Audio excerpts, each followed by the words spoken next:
अस्सलाम वालेकुम व्यूअर्स, मैं हूं आसिफ मलिक और आप देख रहे हैं लेट्स टॉक। आज हम बात करेंगे 18वीं तरमीम में वो कौन सी शिकें थी, वो कौन से आर्टिकल्स थे जिनको तब्दील किया गया था और क्या तब्दीलियां लाई गई थी। इससे पहले कि हम आगे चलें, प्लीज मेरे चैनल को सब्सक्राइब करें, लाइक करें, शेयर करें और मुझे अपनी सजेशन से भी आगाह करें कमेंट बॉक्स के अंदर, और बेल का बटन लाजमी प्रेस कीजिएगा। अच्छा, अब हम वापस आते हैं 18वीं तरमीम के ऊपर। 18वीं तरमीम पर जब बातचीत चल रही थी तो उस वक्त तजावीज़ मांगी गई थी तमाम पार्टियों की जानिब से, तो वो उन तजावीज़ को फिर इनकॉर्पोरेट करना था कॉन्स्टिट्यूशन के अंदर। तो 18वीं तरमीम की अहम तजावीज़ जो थी उनमें अगर हम मोटी मोटी का जिक्र करें तो वो ये थी कि आर्टिकल 6 था, आर्टिकल 10 की बात हुई थी, आर्टिकल 19 की बात हुई थी। आर्टिकल 19 आप सबको लोगों को मालूम है कि मालूमात तक आज़ाद रसाई का बुनियादी हक फराम करता है। आर्टिकल 25 जो है उसमें मुफ्त तालीम जो है वो रियासत की जिम्मेदारी थी, ये भी तजवीज़ दी गई थी। फिर इसी तरह से सस्ते इंसाफ की बात की गई थी आर्टिकल 37 में। फिर 58(2)(b) का खात्मा उसमें तजवीज़ किया गया था 2010 के अंदर। पीपल्स पार्टी और नून लीग और दीगर पार्टियों ने मुश्तरका तौर पर इस पर फैसला किया था। वफाक और सूबों की कंकरेंट लिस्ट की बात हुई थी आर्टिकल 90 के अंदर। आर्टिकल 101 की बात हुई थी कि जी जो भी सूबे का गवर्नर होगा वो उस सूबे का रिहायशी लाजमी होना चाहिए। आर्टिकल 140 के अंदर लोकल गवर्नमेंट्स की बात हुई थी कि जी लोकल गवर्नमेंट्स हर हालत में होनी चाहिए, चाहे आपके अंदर आपकी कौमी असम्बली या प्रोविंशियल असम्बली डिज़ोल्व भी हो जाए तो आपके पास एटलीस्ट मकामी हुकूमतें ज़रूर होनी चाहिए। आर्टिकल 140 में ये बात हुई थी। 153 और 154 आर्टिकल में मुश्तरका जो मफादात कौंसल है, जो आपकी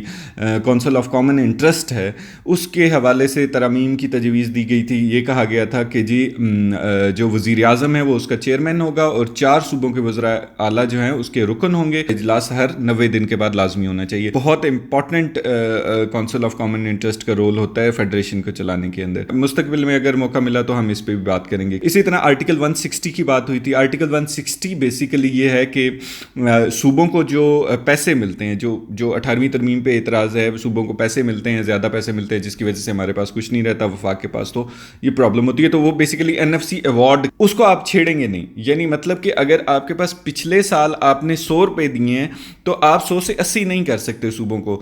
आप 100 से 101 कर सकते हैं, 102 कर सकते हैं, लेकिन आप पीछे की तरह रिवर्स बैक नहीं कर सकते, कम नहीं कर सकते। आर्टिकल 160 में ये बात हुई थी। फिर इसी तरह से आर्टिकल 172 तेल और गैस जो है, जैसे कुदरती वसाइल जो हैं उनका इख्तियार सूबे और वफाक को मुश्तरका होगा। यानी अगर वफाक उनसे इस्तिफादा हासिल करता है तो रॉयल्टी देनी पड़ेगी। ये एतराज़ सबसे बड़ा एतराज़ है, आपको पता है, बलोचिस्तान का, कि जी हमारी सुई गैस जो है हमसे ली जाती रही, 50-60 साल ली जाती रही और हमें रॉयल्टी नहीं दी गई। तो ये एक बहुत बड़ा इशू था जिसको एड्रेस करने की कोशिश की गई थी। फिर इसी तरह आर्टिकल जो है वो 224 की बात हुई थी कि अगर असम्बलियाँ जो हैं वो तहलील हो जाएंगी, अपना टाइम पूरा कर लेंगी, तो उसके लिए जो निगरान वज़ीर आला और वज़ीर आज़म का इंतखाब होगा वो leader of the house and leader of the opposition मिलकर करेंगे बेसिकली। 243 की बात हुई थी कि ये भी बहुत इंपॉर्टेंट है कि फ़ौजी सरबराहान की जो तकर्री थी वो वज़ीर आज़म की मशावरत और पार्लिमान की मंजूरी से की जाएगी।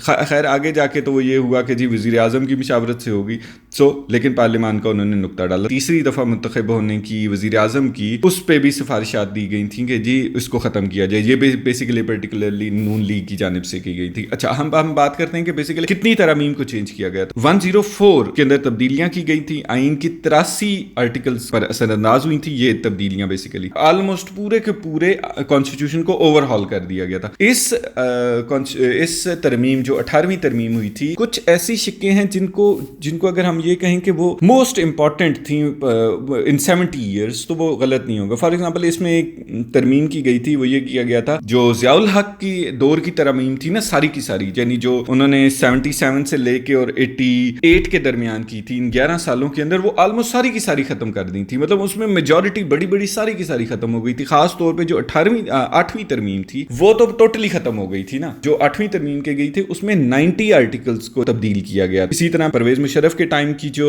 तरमीम थी उनको भी खत्म कर दिया गया था। 18th अमेंडमेंट जो है वो आमरीत के टाइम पर होने वाली तमाम जो तरमीम थी उनका खात्मा किया था उसने, तो ये गलत नहीं हो। फिर इसी तरह इस तरमीम के अंदर जो है वो नाम दिया गया था सरहद के लोगों का, ये एतराज़ था और सही एतराज़ था, उसमें कोई गलत बात नहीं है कि जी हमारी आइडेंटिटी नहीं है हमारी, तो हमें तो जगह के लिहाज से हमारा तो जगह नाम है हमारा। رہا. ٹھیک ہے, تو ان کو نام دیا گیا تھا خیبر پختونخوا کا. ایک اور امپورٹنٹ چیز اس کانسٹیٹیوشن کی امینڈمنٹس میں ہوئی تھی, وہ یہ ہوئی تھی کہ آرٹیکل 6 جو ہے, آرٹیکل 6 میں غداری جو ہے اس میں سزائیں تجویز کی گئی تھیں, جس کے تحت آرٹیکل 6 کی خلاف ورزی میں ملوث افراد کو سپریم کورٹ سمیت کوئی بھی عدالت معاف نہیں کر سکتی. صوبائی خود مختاری کے حوالے سے بھی ترمیم کی گئی تھیں. یہاں پر اگر صوبہ بجلی پیدا کر رہا ہے یا گیس پیدا کر رہا ہے یا قومی فائنانس کمیشن میں کر رہا ہے, یا اگر کسی علاقے میں کوئی پرابلم ہے, جیسے آج کل کرونا کا ایشو ہے, تو آپ نے دیکھا کہ وفاق میں لاک ڈاؤن نہیں ہو رہا لیکن سندھ کے اندر لاک ڈاؤن ہو رہا ہے. یہ صرف